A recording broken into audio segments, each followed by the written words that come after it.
Right. පළවෙනි MCQ එක ශ්‍රී ලංකා යුද හමුදාවට ආධුනික සෙබ්දලුම් බඳවා ගැනීමේ නිවේදනයකින් උපුටා ගන්නා ලද පහත වගන්ති සලකන්න උසාඩි 5යි අඟල් 4ට නොඅඩු පිරිමි අයවලුන් විය යුතුය.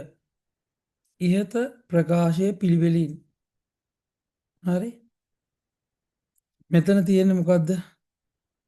පළවෙනියටම තියෙනවා ප්‍රමාණාත්මක தත්ත්වය. දෙවැනියට තියෙනවා ගුණාත්මක தත්ත්වය. මොකද්ද ප්‍රමාණාත්මක? උසාඩි 5යි අඟල් 4යි.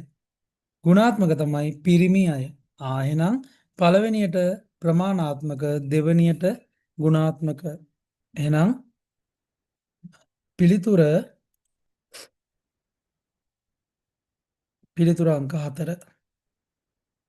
ඊළඟ එක පාසල් ගුරුවරයෙකු වන ජනිත් සිය ඡන්ද නාම ලේඛන පත්‍රිකාවේ විස්තර මෙන්න මේ වෙබ් අඩවිය මගින් ලබා ගනී. මෙය රජයෙන් කවුරුන් හට ලබා දෙන සේවාවක්ද? ජනිත් කියන්නේ රජයේ රටේ පුරවැසියෙක්. එහෙනම් රජය මගින් පුරවැසියාට ලබා දෙන සේවාව. පිළිතුර අංක 1.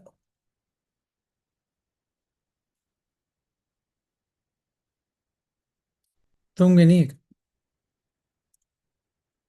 සංඛ්‍යාංක තාක්ෂණය යොදාගත් හැඳුනුම්පත් වළල්ලක්. ඔය තියෙන අර බෑන්ගල්ලයක් වගේ එකක්. රයිට්?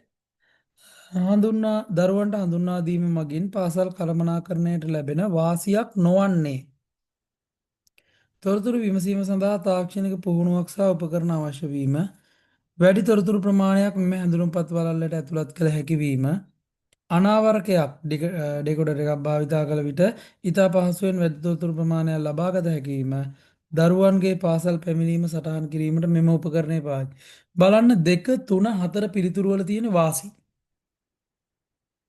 පළවෙනි එක තොරතුරු සෙවීම සඳහා තාක්ෂණික පුහුණුවක් සහ උපකරණ අවශ්‍ය වීම.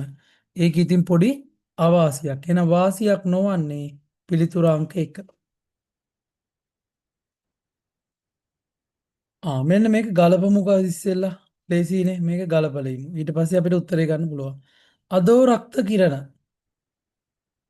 රයිට්? අදෝ රක්ත කිරණ. කෙටි දුර යන්නේ. රයිට්? ඊළඟට ශුද්‍ර තරංග. චන්ද්‍රිකාවල වැඩ කරන්නේ. ඒක අපිට ගන්න පුළුවන්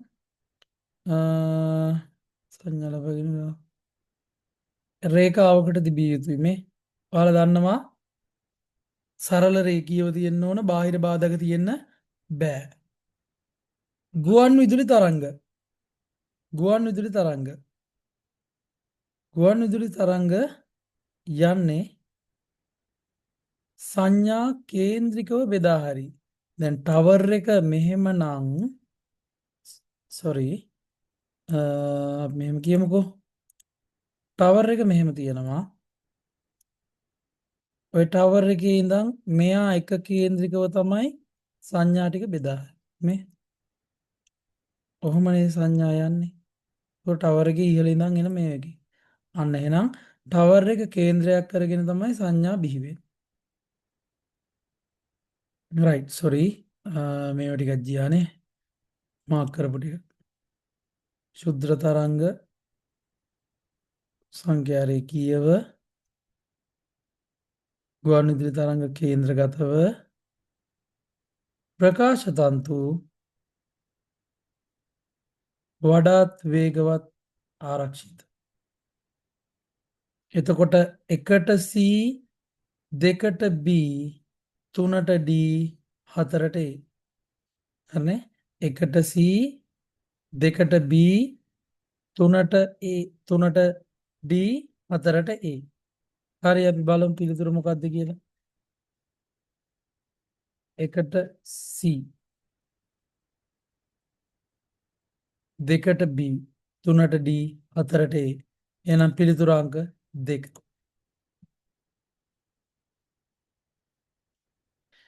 ඊළඟ ප්‍රශ්නේ. පාදය නොදන්නා මෙන්න මෙම සංඛ්‍යාවෙන් එකක් අඩු කළ විට ලැබිය හැකි අගය නොවන්නේ. දැන් මෙතන තියෙන 1000නේ. 1000 10 පාදයෙන් අපි ගත්තොත් 10 පාදෙන් ගත්තොත් 1000. මෙහෙම හිතමුකෝ. එකක් අඩු කරොත් 99යි 10 පාදේ. එතකොට මේක උත්තරේ හරි. හරිනේ. අපි 999 කියන එක අපි 999 කියන එක අෂ්ටමය කරොත් හරි මේක 8ෙන් බෙදා යන්න ඕන.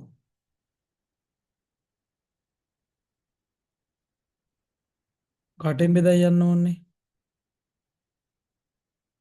හරි. අපි මේක ඉස්සෙල්ලා කරමු. මේක ද්විමය කරමුකෝ. අපිට එතකොට ලේසි ඉතුරු ඒවාට ඔක්කොටම පරිවර්තනය කරගන්න නේ. අපි මේක ද්විමය කරගෙන ඉමු. ඒක අපිට පහසුයි. හරි. මෙන්න අපි මෙහා ද්විමය කරමු. දෙකෙන් බෙදුවා. එතෙන්ට 4යි 9යි ආයිත් 9යි ඉතුරුයි එකක්. ආයෙ දෙකෙන් බෙදනවා. හදමු ගන්න. 2යි 4යි 9යි ඉතුරුයි එකක්. ආයිත් දෙකෙන් බෙද.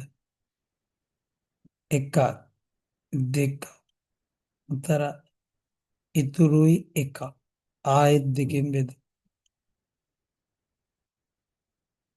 6යි 2යි ඉතුරු නැහැ. ආයිත් දෙකෙන් බෙද. 1 ඉතුරු නැහැ. ආයිත් දෙකෙන් බෙද. 15යි ඉතුරු 1. ආයෙත් දෙකෙන් බෙද. 7යි ඉතුරු 1. ආයෙත් අපි දෙකෙන් බෙදමු. 3යි ඉතුරු 1. ආයෙත් මෙහා දෙකෙන් බෙදුවොත් 1යි ඉතුරු 1යි. එතකොට මේක ද්විමය කරාම හරි පිළිතුර එන්න ඕන. මම මෙතනින් ලියන්නම් ද්විමය කරාම පිළිතුර 1යි 1යි 1යි 1 4යි. හරි 5යි 0.2යි 1 3යි. හරිනේ. ඕක තමයි ද්විමයාගේ වෙන්න.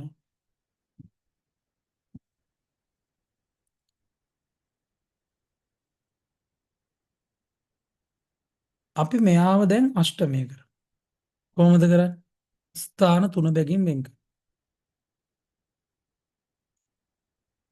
මෙන්න. එතකොට මේකට අදාළ අෂ්ටමයාගේ වෙන්න ඕන මෙතන 7යි මෙතන 5යි මෙතන 7යි මෙතන 1යි.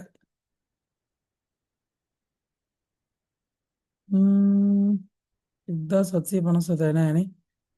මොකක් හරි ගැටලුවක් වෙලා තියෙනවා ගාන හදද්දි. දකින්න බලන්න. පළවෙනි එක මෙතන අපිට හරි. ඒක ගැටලුවක් නෑ.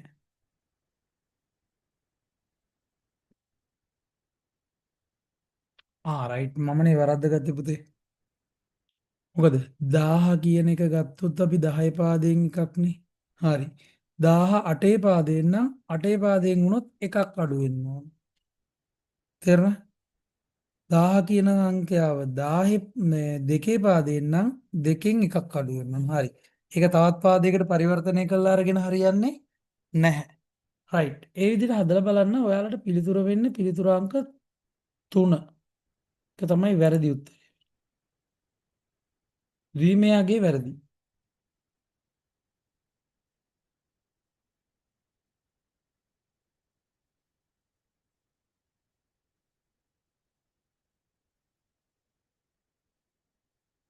මේක අදාළ පාදයට එන්න ඕන. හොඳේ.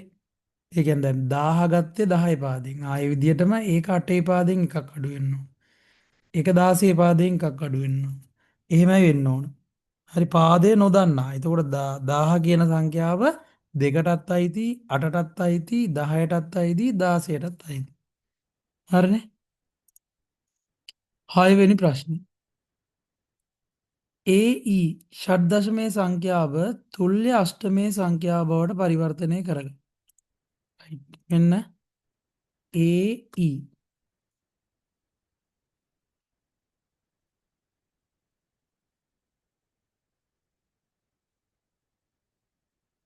මෙයා ෂඩ්දශමයේ සංඛ්‍යාව තුල්‍ය අෂ්ටමය. අපි මේක ඉස්සෙල්ලම කරන්නේ මොකද්ද? ද්විමය කරනවා. E කියන්නේ 1 1 1 බිංදු. A කියන්නේ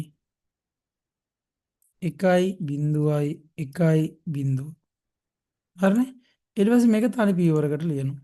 1.1.1.1 බිංදුව. ඊට පස්සේ මේක ස්ථාන 4 බැගින් වෙන් කරනවා. ස්ථාන 3 බැගින් වෙන් කරනවා. අෂ්ටමයනේ කරා.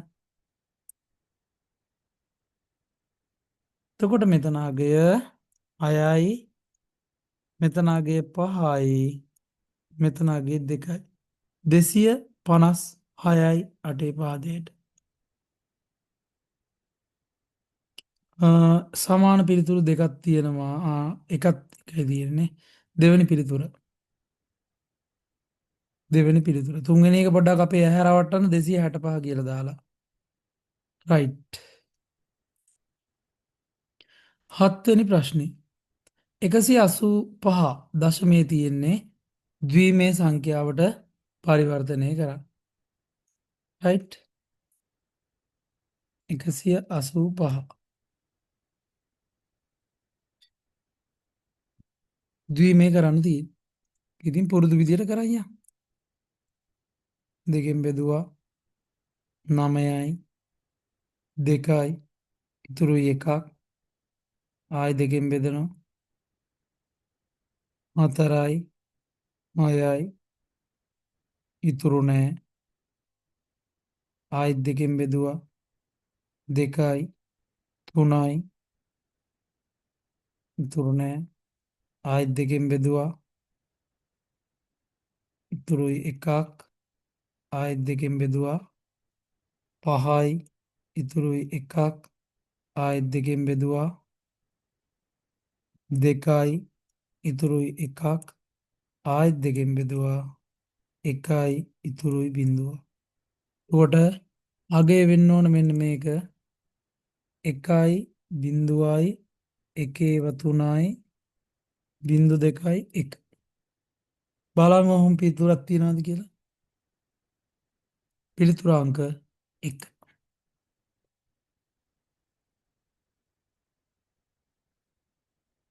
ප්‍රශ්න අංක 8. පාද සංඛ්‍යා අතරින් වැඩිම වටිනාකමක් ඇති සංඛ්‍යාව වන්නේ. මේ ඔක්කොම අපිට එක පාදයකට පරිවර්තනය කරගන්න වෙනවා. සියල්ලම එක පාදයකට. අපිට ලේසි 10 පාදයට. රයිට්? සියල්ලම 10 පාදයට පරිවර්තනය කරගත්තා නම් අපිට ලේසි.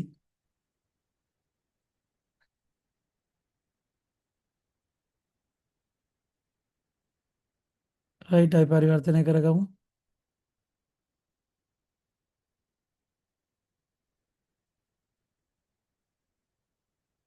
හරි. එතකොට අපිට මේ ඔක්කොම එක පාදයකට පරිවර්තනය කිරීමේදී ද්විමේ පාදය දශමය කරන්න ඔයාලත් ද්විමේ දශමය කරන්න ටක් ගාලා මම කියන අගයද බලන්න එන්නේ.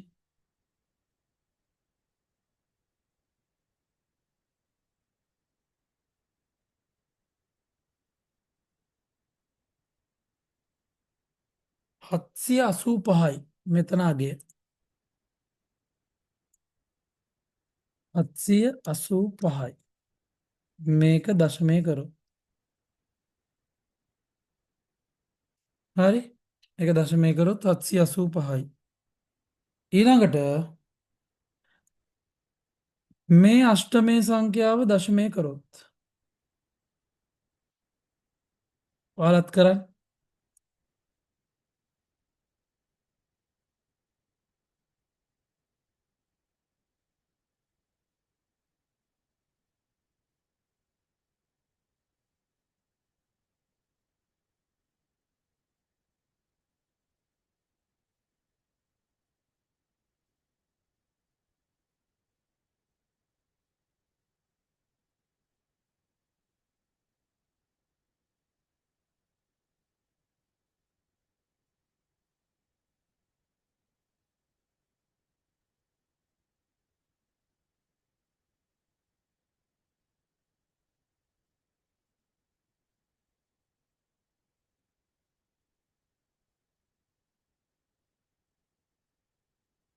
මෙතනගේ ආවේ මට 685යි.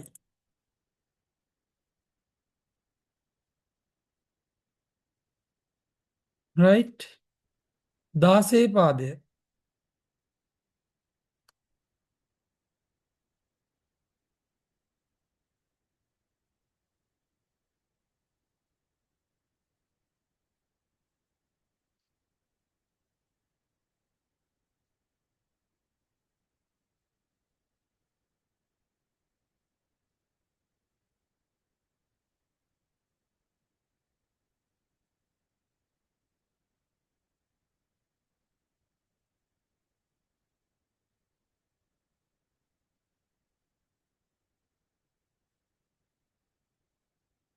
බලන් 16 පාදයකත් පරිවර්තනය කරන්න මත් ගාන හදනවා.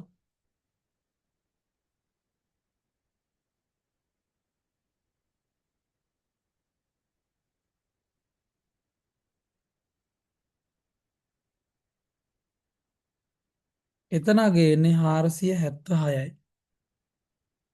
476යි. ඔයාලා ඔක්කොම දන්නවනේ මේවා 10 පාදයට ගන්න මේ 10 බල මේක දෙකේ බල වලින් ගුණ කරනවා මේක 8 බල වලින් ගුණ කරනවා මේක 16 බල වලින් ගුණ කරනවා. කොහොමනේ උත්තරෙන්? එතකොට වැඩිම වටිනාකමක් ඇති සංඛ්‍යාව වන්නේ පිළිතුරු අංක 1.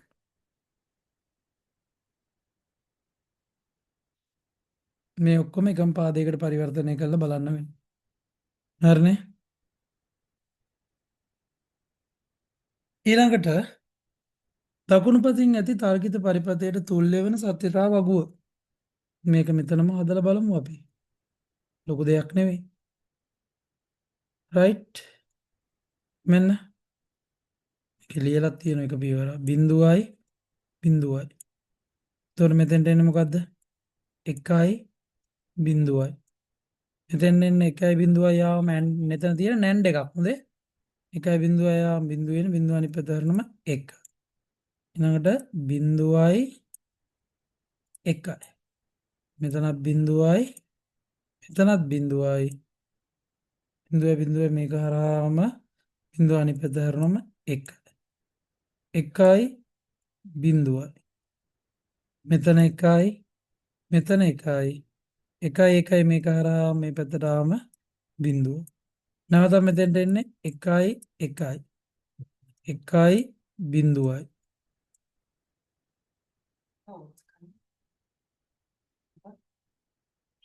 හරි මෙතෙන්ට එන්නේ 1යි. එතකොට පිළිතුර මෙන්න මේ විදිහට තියෙන එකයි. 1යි 1යි බිඳුවයි 1යි.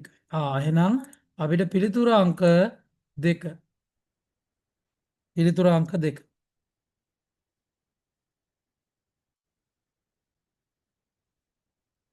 right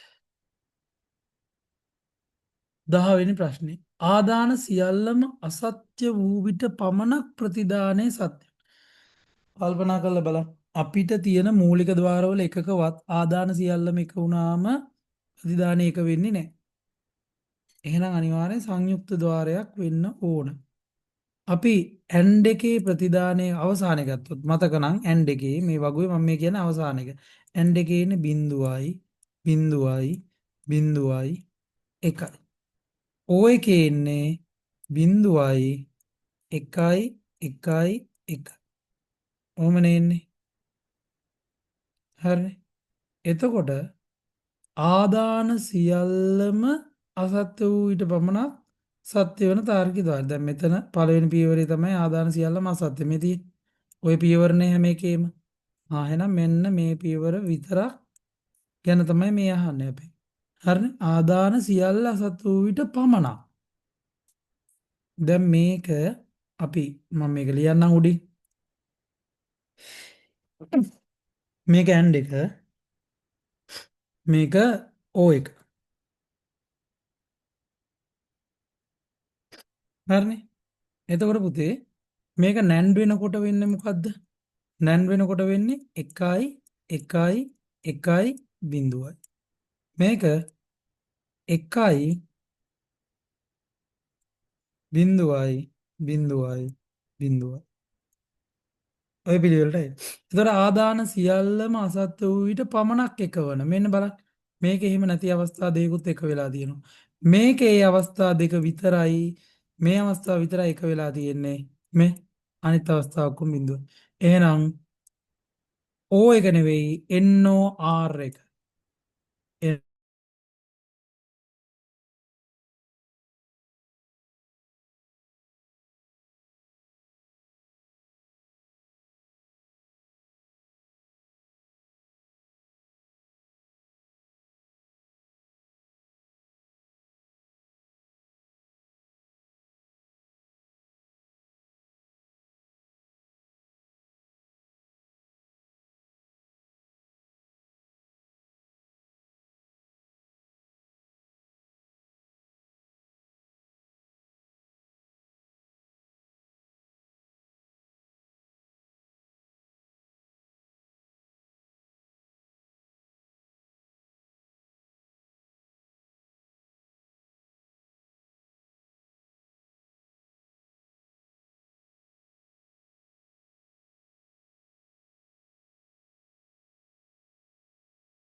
right.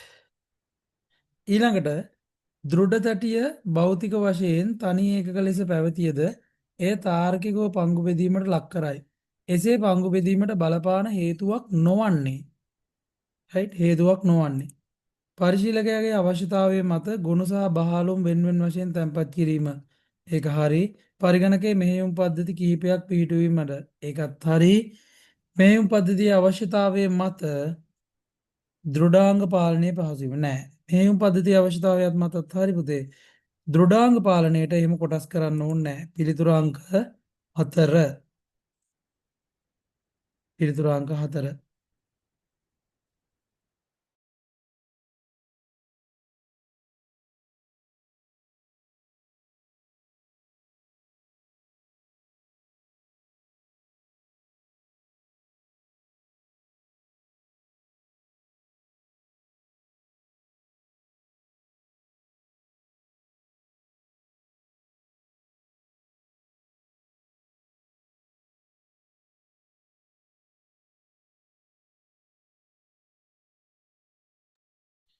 රයිට්. ඊළඟට මෙහෙයුම් පද්ධතියක් සම්බන්ධයෙන් පහත ප්‍රකාශ සලකන්න. එය පරිගණකයේ ක්‍රියාත්මක වූ විට ප්‍රථමයෙන් ක්‍රියාත්මක වන ලේබලය වේ. ක්‍රම ලේඛනය වේ. හරි. මෙමගින් පරිගණකයේ සම්පත් කළමනාකරණය කරයි. හරි. ජාලයක් තුලින් අනවසරයෙන් පරිගණක පද්ධතියට පිවිසීම පාලනය කරයි. පුතේ ඒක කරන්නේ ෆයර්වෝල් එක. ඒක මෙහෙයුම් පද්ධතියේ සම්බන්ධතාවයක් නැහැ. ඒක මෙයානේ කරන්නේ ඒ අය කට්ටිය උපයෝගීතා මෘදුකාංග. එතකොට A හරි C A හරි B හරි. A හා B පමණයි C වැරදි. right? 13. එතකොට පිළිතුරු අංක 2 හොඳේ. පදන් සැකසුම් මෘදුකාංග මගින් සකසන ලද ලේඛනයක සැඟවුණු හැඩසව් ගැන්වීමේ ප්‍රදර්ශකය කර ගැනීමට භාවිතා වන නිරූපකය. hand okay අර show hide icon එක තමයි අංක 2. word tute එක පොඩ්ඩක් බලන්න මෙන්න මෙතන තියෙනවා හල් කිරීමේ ලකුණ වගේ එකක්. show hide icon එක. 14 වදන් සැකසුම් මෘදුකාංගයක ඇති වගුවක් සම්බන්ධයෙන් මෙම කාර්ය ඉටු කර ගැනීමට හැකි විධාන අනුපිළිවෙලින් දැක්වන වගුවක අනවශ්‍ය පේලි මකා දැමීම. හරි අනවශ්‍ය පේලි තීරු නෙවෙයි delete row වෙන්න ඕන. අන්න ඔන්න දෙකක් තියෙනවා. වගුවකට අමතර තීරු ඇතුළත් කිරීම තීරුවක් කොලම් insert කොලම්. එහෙනම් අනිත් එකකවත් මේ පිළිවෙලට නෑ. පිළිතුර අංක 2.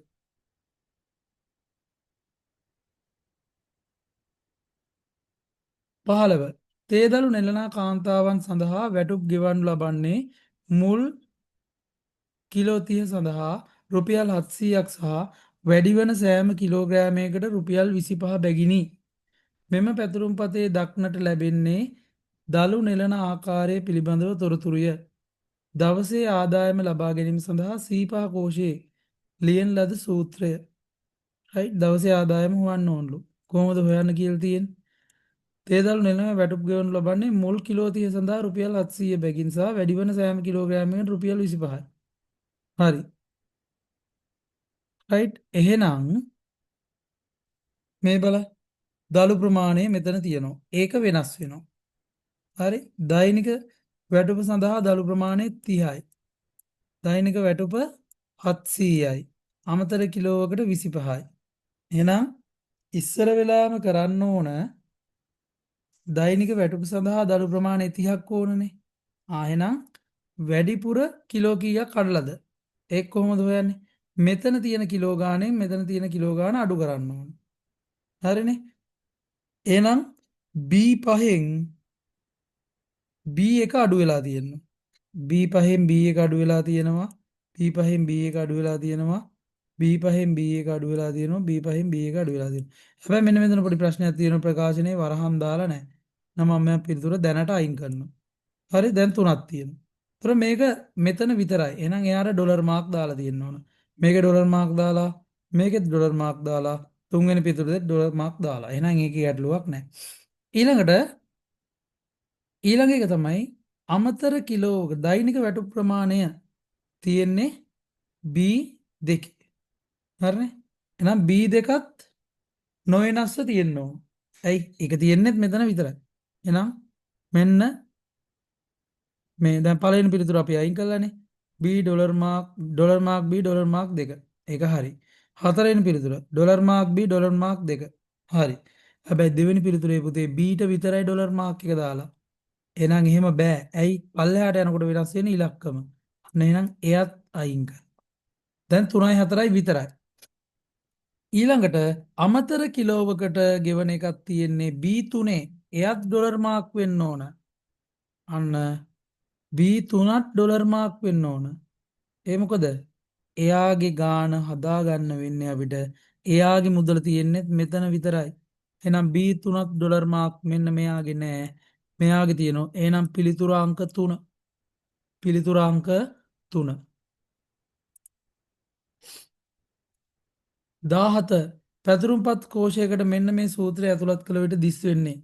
ඉස්සර වෙලාම අපි මේක හදාගෙන මොකද කරන්නේ? ඉස්සර වෙලාම මෙන්න මේ වරහන් ඉවත් වෙනවා. 3 වරක් 3 9යි. එහෙනම් 8 ඍණ සෝරි. ඔව් 8 ඍණ 3 බල 3 බෙදීම 9. 3 තුන්වන බලය. කීයද? 27යි. එහෙනම් 8 ඍණ 27 බෙදීම 9. හරිනේ? 27 9න් බෙදුවම කීයද? 3ක්. 8 ඍණ 3 5යි. උත්තරය අංක 3. හරිනේ? 18 සමර්පණයක් සම්බන්ධයෙන් පහත ප්‍රකාශ සලකන්න. කදා දැක්ම අතරතුර P යතුරු යෙදීමෙන් පෙර කදාව ලබාගත හැක. හරි. කදා දැක්ම අතරතුර W යතුරු යෙදීමෙන් කළු පැහැති කදාවක් ලබාගත හැක. ඒකත් හරි. කදා දැක්ම අතරතුර කන්ට්‍රෝල් P යතුරු යෙදීමෙන් මුද්‍රණ කදාව ලබාගත. වැරදි පුතේ මුද්‍රණය කරගන්න බැහැ කදා දැක්ම අතරතුර. එහෙනම් A හා B පමණයි සත්‍ය වෙන්නේ පිළිතුර අංක 3. පිළිතුර අංක 3. 19 වගු දෙකේ අතර එක් ඒක බහු සම්බන්ධතාවය පිළිබඳ නිවැරදි ප්‍රකාශය. වගු දෙකෙහිම ආගන්තුක යතුරු තිබිය යුතුය. එහෙම වෙන්න ඕනේ නැහැ. ඇයි? ඒක බහුනේ. එක පැත්තක එකක් එක අනිත් පැත්තේ ගොඩක්. එතකොට එකක් කියන්නේ ඔයාලා දන්නෝ ප්‍රාථමික යතුරක් එකක තියෙන්න ඕනේ. ඒක එකයිනේ. අනිත් පැත්තේ තමයි ආගන්තුක යතුරු තියෙන්න ඕනේ. එතකොට එතන ගොඩයි. ඒතර වගු දෙකෙහිම ආගන්තුක යතුරු තියෙන්න ඕන කියලා එකක් නැහැ. සංයුක්ත යතුරු පැවතිය නොහැක. එහෙම කියන්න බෑ.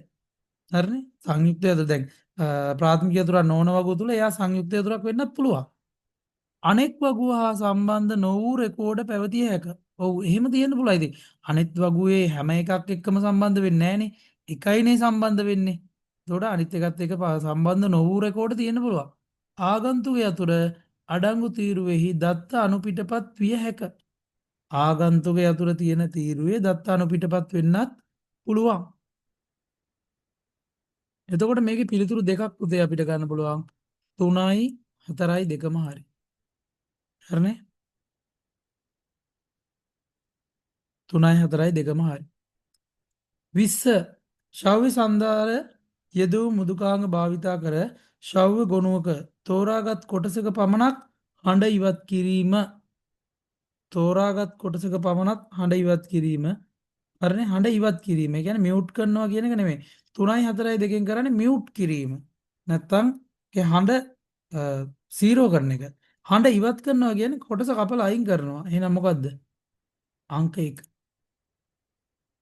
හඬ ඉවත් කිරීම මේ දෙකෙන්ම කරන්නේ මියුට් කරන එක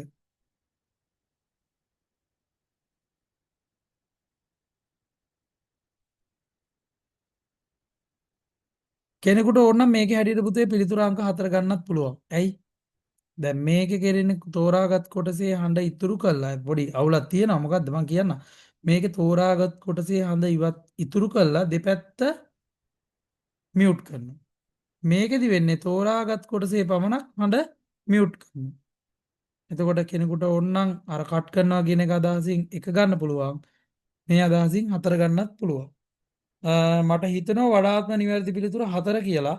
නමුත් අර කට් ටූල් එක තියෙන හින්දා එතනින් ගන්නත් කෙනෙකුට හිතන්න පුළුවන්. වඩාත්ම නිවැරදි 4 කට් එකටත් ලකුණු දෙන්න පුළුවන් බැරි කමක් නැහැ. 21 සිසුන්ගේ දත්ත සමුදායකට ඇතුළත් කරන්නේ යයි සිතන්න.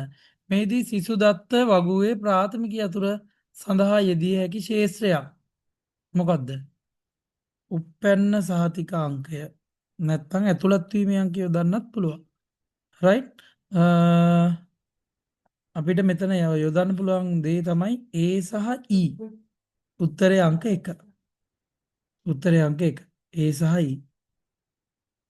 22 වඩාත්ම සත්‍ය වගන්තිය සංයුක්ත යතුරක් යනු ශේෂ්ඨ දෙකක් හෝ ඊට වඩා වැඩි ගණනක සංයෝජනයෙන් සෑදෙන්නකි. හරි.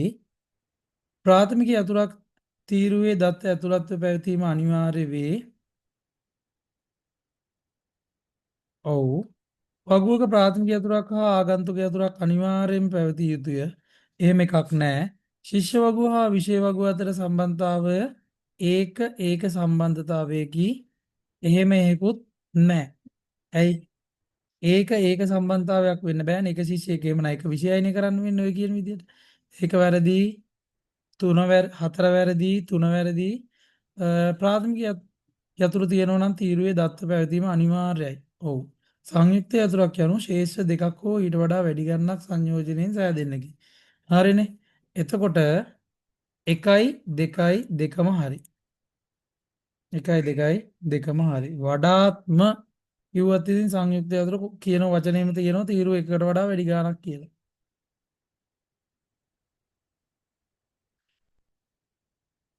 එතන චූටි වෙනසක් තියෙනවා. මෙන්න බලන්න. මගේ ඇහත් වුණා. මෙතන කියනවා තීරු දෙකක් හෝ ඊට වඩා වැඩි ගන්න. හරිනේ? තීරු දෙකක් හෝ ඊට වඩා වැඩි ගන්න. අපි කියන්නේ තීරු දෙකක් හෝ ඊට වඩා වැඩි ගන්න. නෑ හරි. අපි මේක මේ දෙකටම දෙමු. උත්තරේ දෙමු. 1ටයි 2ටයි දෙකටම. right? 23 රිසල්ට්ස් වගුවේ රෙකෝඩ සංඛ්‍යාව ලේසි. රෙකෝඩ කීයද? 1යි 2යි 3යි 4යි 5යි 6යි 7යි. රෙකෝඩ 7. එහෙනම් පිළිතුරු අංක 2. ස්ටුඩන්ට් වගුව සඳහා ප්‍රාථමික යතුරා ලෙස වඩා සුදුසු ශේෂ්ත්‍රය STID මේවා ලේසි. STID. එයද දත්ත සමුදායේ ආගන්තුක යතුරු සඳහා නිදසුමක් වන්නේ මින් කුමක්ද? ඉහත දත්ත සමුදායේ ආගන්තුක යතුර සඳහා සුදුසු නිදසුනක් වන්නේ ආගන්තුක යතුරකට අපිට ගන්න පුළුවන් මොකක්ද රිසල්ස් ටේබල් එකේ STID එකයි result table එකේ subject code එකයි. result table එකේ STID එක එහෙනම් ගන්න පුළුවන් අපිට දෙක. හරිනේ. ඊළඟට ගානක් තියෙනවා හතට වඩා පහ විශාල and not පහට වඩා තුන විශාල. දැන් මේ බලන්නකො මෙතන පහට වඩා තුන විශාල නැත. එහෙනම් මේ පැත්ත හරි. පහට වඩා තුන විශාල නෑනේ. හතට වඩා පහ විශාලද? ඒ පැත්ත වැරදි. එහෙනම් අසත්‍යයි සත්‍යයි. අසත්‍යයි සත්‍යයි. මේකේ තියෙන විදියට. හරිනේ? හැබැයි අපෙන් ගාන නෙමෙයි අහන්නේ. මොකද්ද? මෙතන ක්‍රියාත්මක වන මූලික ඛේද ක්‍රියාවේ ප්‍රමුඛතාවය. ප්‍රමුඛතාවය තමයි ඉස්සර වෙලාම not එක.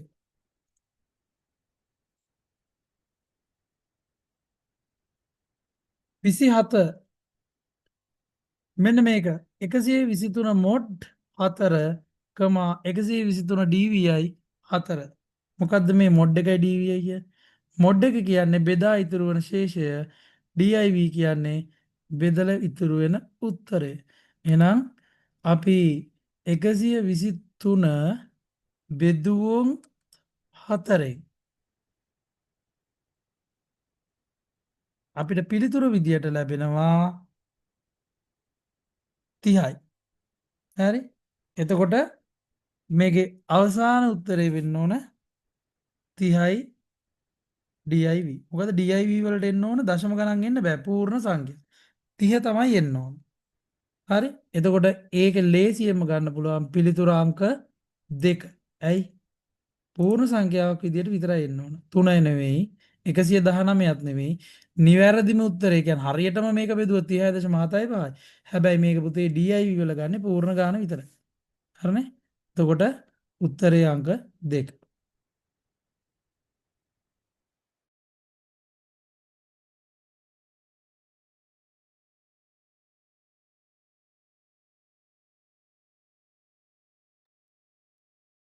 හරිනේ?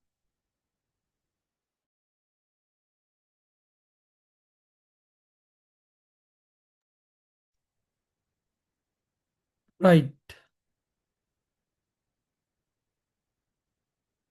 28 වෙබ් පිටුවක් එක් කිරීම සඳහා සකස් කරන ලද පුතේ තව විනාඩියකින් කට් වෙයි. මම ඔයාලට මේක වීඩියෝ එක ඉතුරු ටික ඊළඟට දාන්නම් වීඩියෝ එක අවසාන 4 වෙනි කොටස විදියට.